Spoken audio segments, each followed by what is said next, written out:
Bismillahirrahmanirrahim.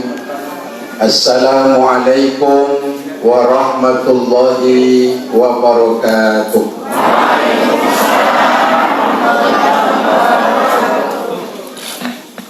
Sahibul Mahbub Al-Mukarram Al-Karim yang kita hormati dan cintai, Bapak Kiai Haji Jauhari Mubarak beserta Ibu.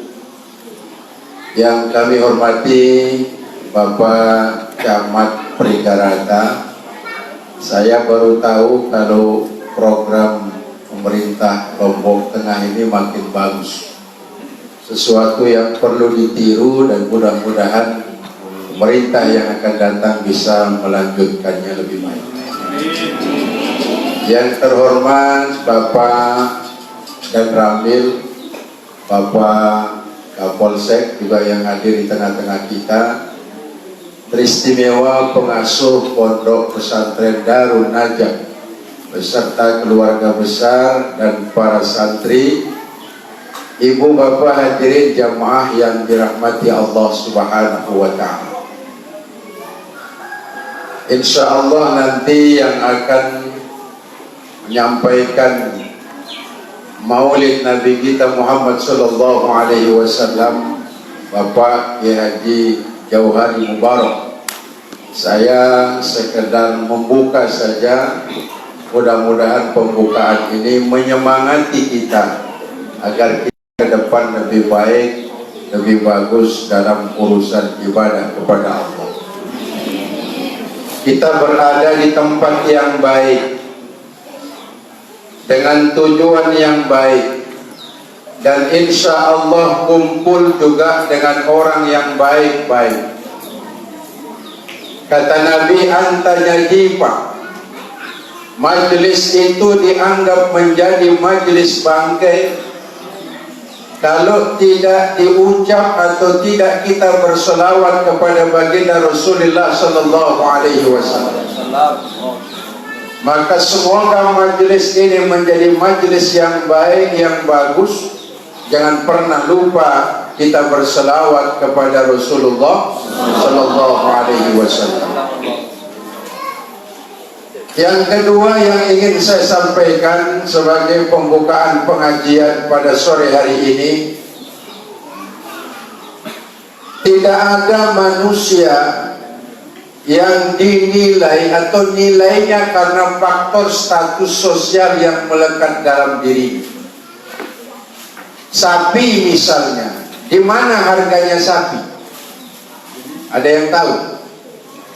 Sapi itu harganya ada pada dagingnya. Makin gemuk sapi, insya Allah makin mahal harganya. Betul apa tidak?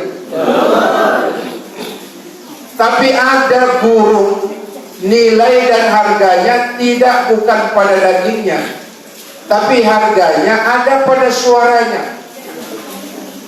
Burung beo itu, burung itu bisa mengucapkan sebagaimana yang diucapkan manusia. Dia bisa mengucapkan salam saja harganya 100 juta rupiah. Allahu Akbar. Kiai tuan guru salam pasien nggak pernah dapat amplop sampai 100 juta. Mohon maaf Pak Kiai. Tapi burung bisa menyuarakan atau burung itu mampu bersuara sebagaimana lazimnya manusia, harganya makin mahal. Ternyata burung itu nilainya ada pada suaranya. Lalu manusia bukan harga dan nilainya pada daging sebagaimana sapi, atau nilainya bukan ada pada suaranya. Kalau manusia suaranya itu nilainya ada di sana, tentu yang paling merdu suaranya yang paling mahal. Siapa yang paling merdu suaranya? Artis, penyanyi, para kori dan koriah kita kan. Tapi nilai dan harga kita sebagai manusia ada pada iman dan amal soleh kita itu. Apa hubungannya dengan kita memperingati kelahiran baginda Rasul Muhammad Sallallahu Alaihi Wasallam? Tentu ada hubungannya dengan kita. Pertama, tidak ada pekerjaan yang paling baik kata Allah kecuali pekerjaan itu mimman da'a ilallah, kecuali mengajak kepada Allah Subhanahu wa ta'ala. Maka semua kita, bapak, ibu, andai tolak karib kerabat, orang-orang yang kita cintai, tidak hanya berdakwah kewajiban daripada kiai, tuan guru, mubalik, dai. Ini juga kewajiban kita bersama untuk senantiasa mengajak orang-orang yang kita cintai menuju Allah Subhanahu wa ta'ala. Wa man ahsanu qawlan mimman da'a ila Allah wa amila salihan wa qala innani minal muslimin. Tidak ada perkataan ucapan yang paling baik yang keluar dari mulut seseorang kecuali dia mengajak ke jalan Allah. Semua Nabi Rasul termasuk baginda Rasul Muhammad sallallahu alaihi wasallam yang kita peringati kelahirannya pada tanggal 12 Rabiul Awal maupun tiap saat bulan Maulid, itu tugas pokoknya da'a ilallah, mengajak manusia kepada Allah Subhanahu wa ta'ala. Dulu ketika seseorang pada zaman Nabi Musa alaihissalam, orang ini maaf-maaf ahli maksiat, tiada hari tanpa maksiat, tiap hari dia isi lembaran hidupnya dengan perbuatan dosa dan bermaksiat kepada Allah. Ketika orang ini meninggal dunia, jasadnya langsung dilempar ke tong sampah. Ada enggak orang mati di tempat kita lalu dibuang jasadnya ke tong sampah? Enggak ada ya. Tapi zaman Nabi Musa ini terjadi itu. Begitu dibuang jasad orang yang sedang maksiat ketika dia meninggal dunia ini, Allah kirim malaikat Jibril untuk mengingatkan Nabi Musa. Apa kata Allah lewat malaikat Jibril? Ya Rasulullah, itu orang yang telah meninggal dunia, yang dibuang oleh masyarakat dan umatmu di tong sampah, tolong dimandikan dengan baik, dikafani dengan baik, disolati dengan baik, lalu dimakamkan jenazahnya dengan baik. Mendengar salam dari Allah lewat malaikat Jibril, alangkah kagetnya Nabi Allah Musa. Nabi Musa berkata, ini memang pantas dibuang di tong sampah orang ini. Karena tiap hari dia melakukan dosa, dia zina, dia mabuk, dia judi, dia mengambil hak yang bukan miliknya, dia melakukan keonaran di sana sini. Maka begitu dia mati, masyarakat puas, akhirnya dilempar jasadnya di tong sampah. Tapi Allah bersalam kepadamu ya Rasulullah, agar kau urus jenazahnya dengan baik. Apa gerangan sampai Allah berkirim salam? Ternyata orang yang mati ini, walaupun dia maksiat kepada Allah, banyak perbuatan dosa dia kerjakan selama hidupnya, ternyata pada waktu-waktu tertentu orang ini rajin membuka kitab Taurat. Kitab Taurat ini diturunkan kepada Nabi siapa nih? Nabi Musa ya. Dalam kitab Taurat itu ada nama Nabi kita Muhammad sallallahu alaihi wasallam. Orang yang jahat ini begitu membuka kitab Taurat pada waktu-waktu tertentu, dia membaca ada nama Nabi Muhammad sallallahu alaihi wasallam, dia cium kitab Taurat itu, dia cium nama Nabi kita Muhammad sallallahu alaihi wasallam. Asbab dia cinta dan mencium nama Nabi kita dalam kitab Taurat, Allah berkirim salam kepada Nabi Musa, walaupun dia jahat banyak dosa, mandikan jenazahnya dengan baik, kafani dengan baik, solati dengan baik, maka makamkan juga dengan baik. Sungguh satu kemuliaan orang zaman Nabi Musa, dia hanya mencium tulisan nama Nabi Muhammad, dia muliakan oleh Allah. Apalagi kita pengikut Rasulullah sallallahu alaihi wasallam. Maka mengajak orang ke jalan Allah bagian dari apa yang dilakukan oleh Rasulullah sallallahu alaihi wasallam. 13 tahun di kota Mekah, selama 13 tahun sejak diangkat jadi Nabi dan Rasul oleh Allah, tidak pernah Nabi tidak mendakwahkan Islam, mengajak manusia kepada Allah, mengesahkan Allah, mentauhidkan Allah. Allah itu satu, tunggal, esa, tak berbilang-bilang. Allah itu zat yang tidak beranak dan juga tidak diperanakkan. Itu yang didakwahkan oleh Nabi selama 13 tahun. Karena pada prinsipnya zaman Arab jahiliyah hampir ratusan berhala ditaruh di dinding-dinding Ka'bah. Ada namanya Lata, Uzza, Manat, Hubal dan lain sebagainya. Orang Arab itu kalau yang kaya dia bikin patung dari emas. Kalau yang setengah kaya dia bikin sesembahannya itu dari perunggu. Kalau yang miskin macam kita, dia bikin patung sesembahannya dari tepung, Pak. Begitu selesai dia sembah itu patung, lalu lapar Tuhannya yang dimakan. Itu hebat orang Arab jahiliyah ya. Begitu Rasulullah SAW datang membawa misi utama menyampaikan la ilaha illallah Muhammadur Rasulullah. Ini misi utamanya, ini tujuan utamanya, ini yang didakwahkan oleh para nabi dan rasul. Maka kita pun umat Islam, terutama orang tua, jangan sampai tidak mendakwahkan kalimat la ilaha illallah Muhammadur Rasulullah kepada orang tua kita, kepada anak-anak kita, kepada jiran kita, atau kepada siapa saja yang kita cintai. Karena itu tugas utama yang memang harus kita laksanakan dalam kehidupan. Kalau bicara tantangan itu silih berganti mewarnai kita. Jangankan kita, Nabi pun juga mengalami ujian yang berat. Ketika misalnya di Taif hendak menyampaikan berita, mengajak masyarakat Taif untuk beriman kepada Allah, apa yang terjadi?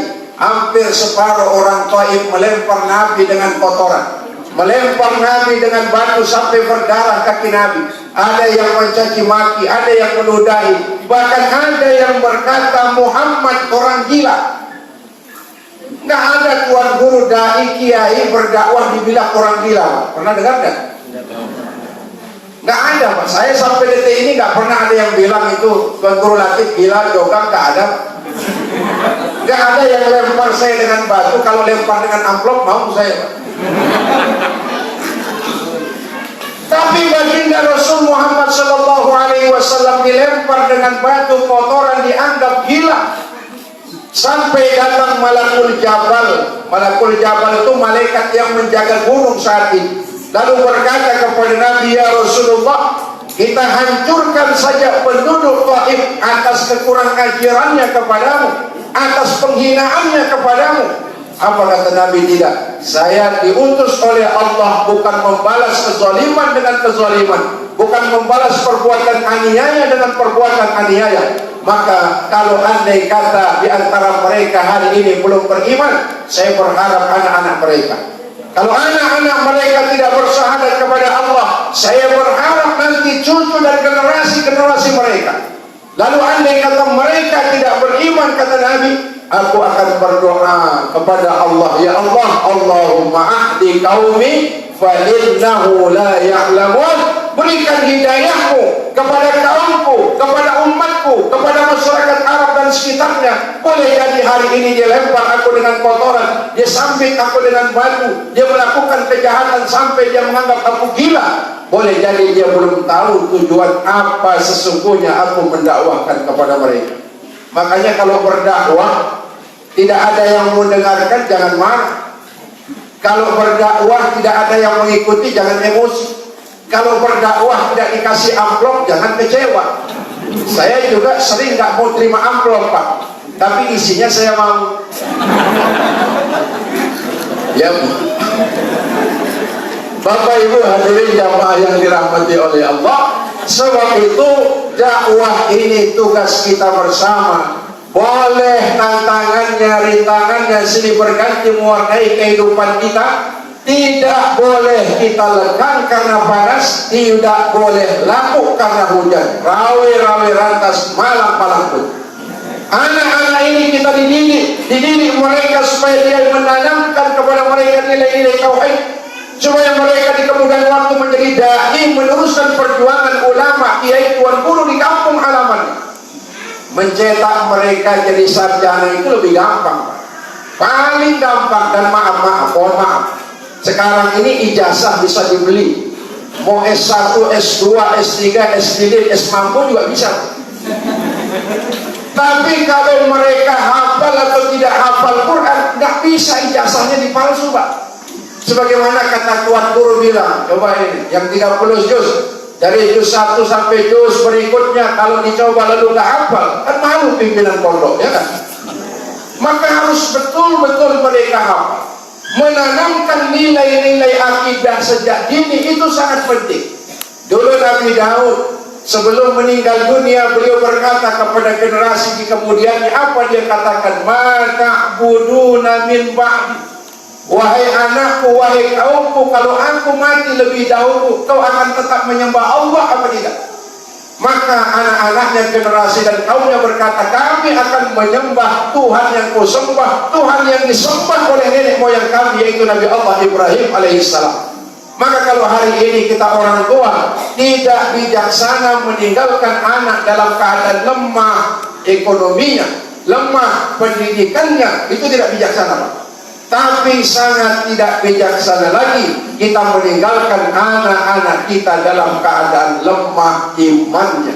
Al-muslimul qawiyyu khairun wa ahabbu indallah minal muslimid dhaif. Seorang muslim yang kuat, kata Nabi, jauh lebih dicintai dan disayangi oleh Allah ketimbang seorang muslim yang lemah. Coba lihat, ada pemain sepak bola namanya Muhammad Salah. Tahu Muhammad Salah?